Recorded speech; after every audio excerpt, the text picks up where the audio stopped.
Hai, perkenalkan, namaku Panbalang Tamak. Aku tinggal di desa ini, tapi sepertinya mereka tidak terlalu menyukaiku.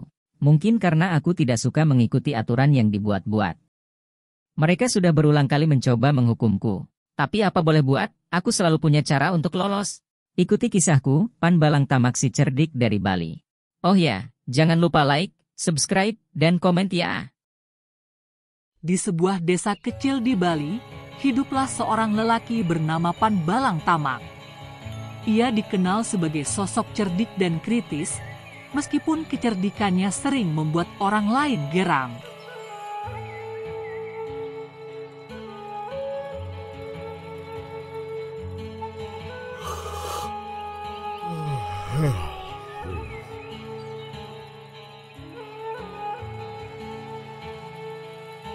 Lihat dia, Panbalang Tamak, orang paling licik di desa ini. Benar, dia selalu punya akal untuk menghindari tugas. Hari itu, Jero Kelian mengadakan rapat untuk kerja bakti upacara adat. Esok pagi, tepat saat ayam turun dari kandangnya, semua kepala keluarga wajib datang ke Banjar untuk kerja bakti. Jangan lupa bawa peralatan masing-masing. Yang tidak hadir, denda 5 gobang. Ayamku sedang mengerami telurnya. Kalau begitu, aku bisa gunakan ini sebagai alasan untuk datang terlambat.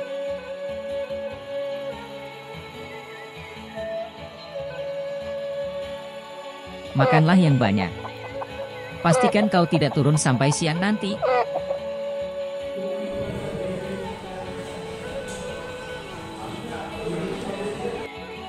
Pagi-pagi mereka sudah sibuk bergotong royong. Panbalang Tamak, mengapa kau baru datang? Kerja bakti hampir selesai.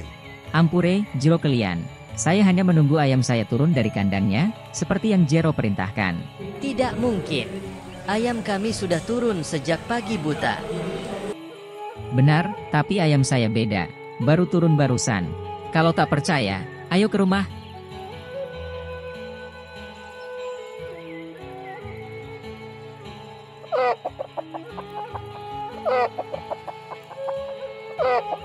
Dengan kecerdikannya, Panbalang Tamak lolos dari hukuman.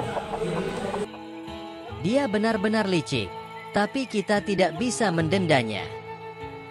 Di wantilan desa keesokan harinya, Prebekel desa berbicara di depan warga. Besok pagi raja akan berburu ke hutan.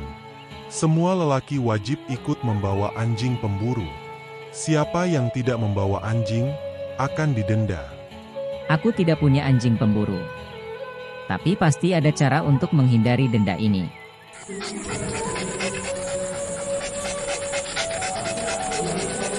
Lihat, Panbalang Tamak belum datang.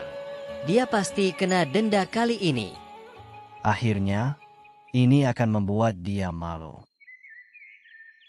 Untung saja anjing ini sering datang ke rumahku, walaupun bukan anjing pemburu. Apa itu, Panbalang? Itu bukan anjing pemburu, itu hanya cicing kacang.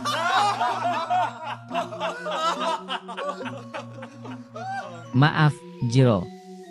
Cicing kacang ini anjing terbaik saya, jangan remehkan ukurannya. Di dalam hutan lebat, dengan suara burung dan gemerisik daun, warga mulai berburu.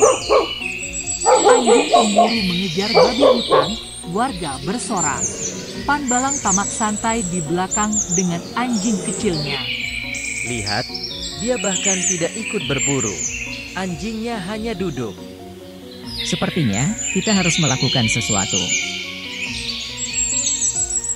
Hei, anjing saya lawan challenge besar. Hati-hati, bahaya. Warga berlari ke arahnya dengan penuh rasa ingin tahu. Mereka melihat anjing kecil itu mondar-mandir di sekitar rumpun bambu. Tidak mungkin. Ini hanya akal-akalan Panbalang Tamak. Wantilan desa, sore hari. Warga kembali dari berburu dengan hasil tangkapan. Panbalang Tamak, mana buruanmu? Anjingmu bahkan tak tampak berburu. Anjing saya telah melakukan tugasnya. Celeng alas yang besar melarikan diri karena dia dikejar. Itu lebih baik daripada menangkap celeng kecil kan? Dia memang pandai bicara. Lagi-lagi kita tidak bisa mendendanya. Pagi hari, Kesinoman Banjar berjalan dari rumah ke rumah, membawa pesan penting.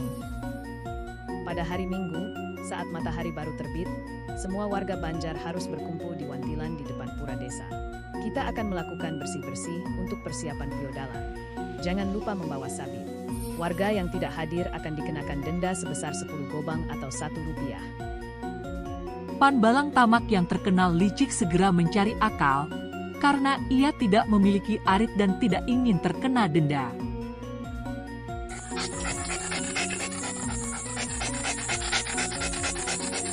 Ini dia solusinya. Dan kebetulan istriku sedang membuat jaje abuk iwal.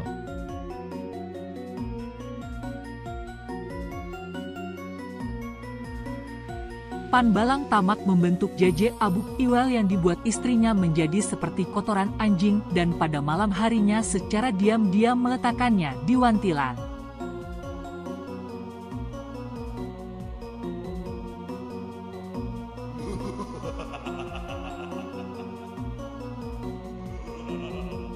Wantilan desa, pagi hari.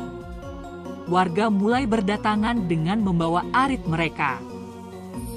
Oh astaga, kenapa ada kotoran di mana-mana? Siapa yang melakukan ini? Dan kenapa ada air di mana-mana? Ini benar-benar menjijikkan.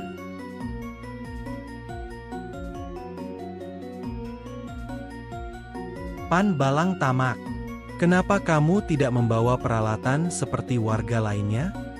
Maaf, Jero. Saya memang tidak membawa peralatan. Tapi saya punya penawaran. Penawaran? Apa maksudmu, Pan Balang Tamak? Saya bersedia membersihkan semua kotoran ini, tapi dengan satu syarat. Masing-masing dari kalian membayar saya 5 gobang. Bagaimana? Baiklah, kami setuju. Tapi cepat bersihkan semuanya.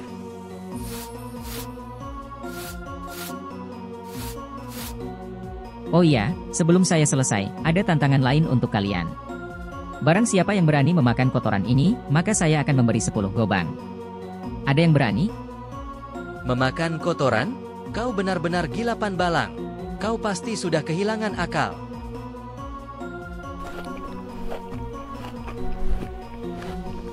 Lihat, dia benar-benar memakannya.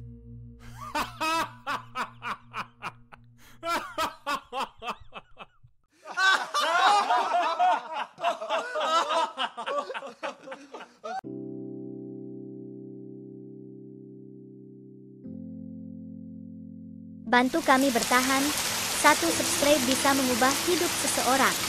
Dan 1 komentar bisa membuat kami merasa lebih dihargai. Di Istana Raja, Raja sedang berbicara dengan Prebekel. Apa? Orang seperti Pan Balang Tamak masih berani mengelabui kalian? Kita harus menyingkirkannya sekali untuk selamanya. Iya Baginda, tapi dia terlalu licik. Bahkan kami selalu gagal menghukumnya. Baiklah, undang dia ke istana untuk sebuah jamuan besar. Kali ini kita akan menjebaknya.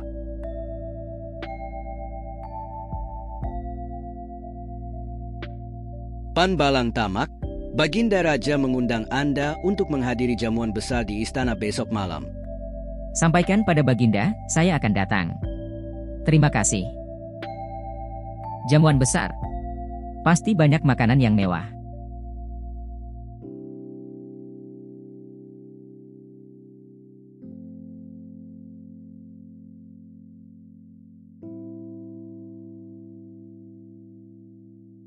Selamat datang, Pan Balang Tamak. Malam ini adalah untuk menghormati Anda. Silakan nikmati hidangan terbaik kami. Terima kasih atas undangannya, Baginda. Suatu kehormatan bagi saya untuk hadir. Silakan Pan Balang Tamak, nikmati hidangan yang telah disajikan.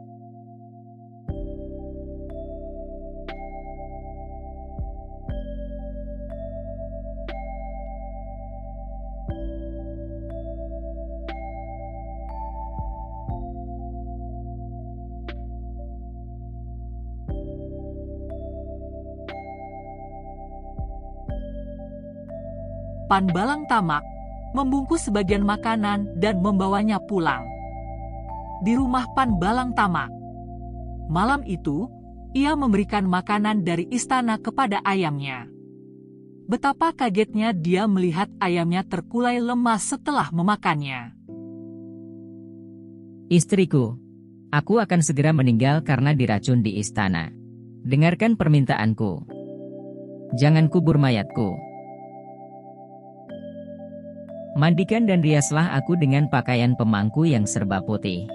Lalu, taruh aku di bildangin, dalam posisi duduk bersila, dan masukkan tawon hitam di dalam mulutku. Aku akan melakukannya.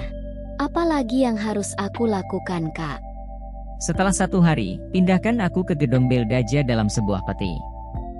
Ingat, pada malam itu jangan keluar rumah, biarkan semuanya berjalan sebagaimana mestinya. Baiklah, Kak. Semua permintaanmu akan aku lakukan.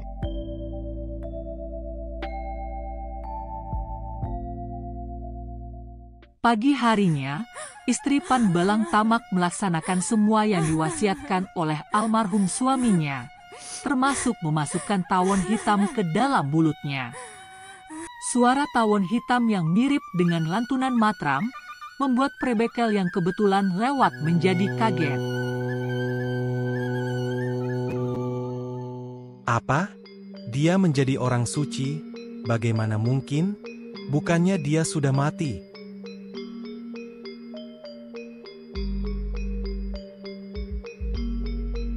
Lapor Baginda Raja, Pan Balang Tamak masih hidup. Kenapa dia masih hidup? Racun yang aku gunakan adalah yang paling kuat. Dalam kemarahan dan rasa penasaran, Raja memakan sisa racun untuk membuktikannya. Namun, keangkuhan sang raja menjadi kehancurannya sendiri. Dalam hitungan detik, raja pun tumbang akibat racunnya. Di malam harinya, 2 maling mengendap-endap ke gedung Beldaja, tempat peti Pan Balang Tamak disimpan. Lihat, peti ini besar sekali. Pasti penuh harta karun. Ayo, kita bawa. Kenapa baunya busuk ya? Jangan-jangan bangkai?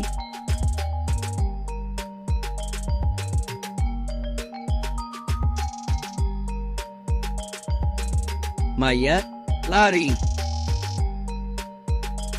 Peti apa ini? Siapa yang meletakkannya di Pura Balai Agung? Setelah peti dibuka oleh warga, mereka terkejut melihat mayat Pan Balang Tamak di dalam peti. Untuk terakhir kalinya, Pan Balang Tamak masih berhasil mengecoh semua orang. Warga sepakat untuk mengubur Pan Balang Tamak dan mendirikan pura atau pelinggih untuk mengenang kejadian ini.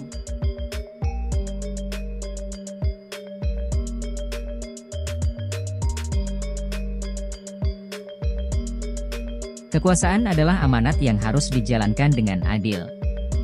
Jika disalahgunakan, pasti akan muncul perlawanan. Pan Balang Tamak dianggap pahlawan rakyat kecil karena berani melawan ketidakadilan, meski sering dijauhi. Ia membuktikan bahwa penguasa tidak selalu benar, dan kritik yang konstruktif harus diterima sebagai hal yang menyehatkan. Pemimpin sejati harus mengayomi rakyatnya. Bagaimana menurut kalian cerita ini? Menarik atau ada yang kurang dipahami? Tulis pendapat kalian di kolom komentar. Selanjutnya cerita apa lagi ya?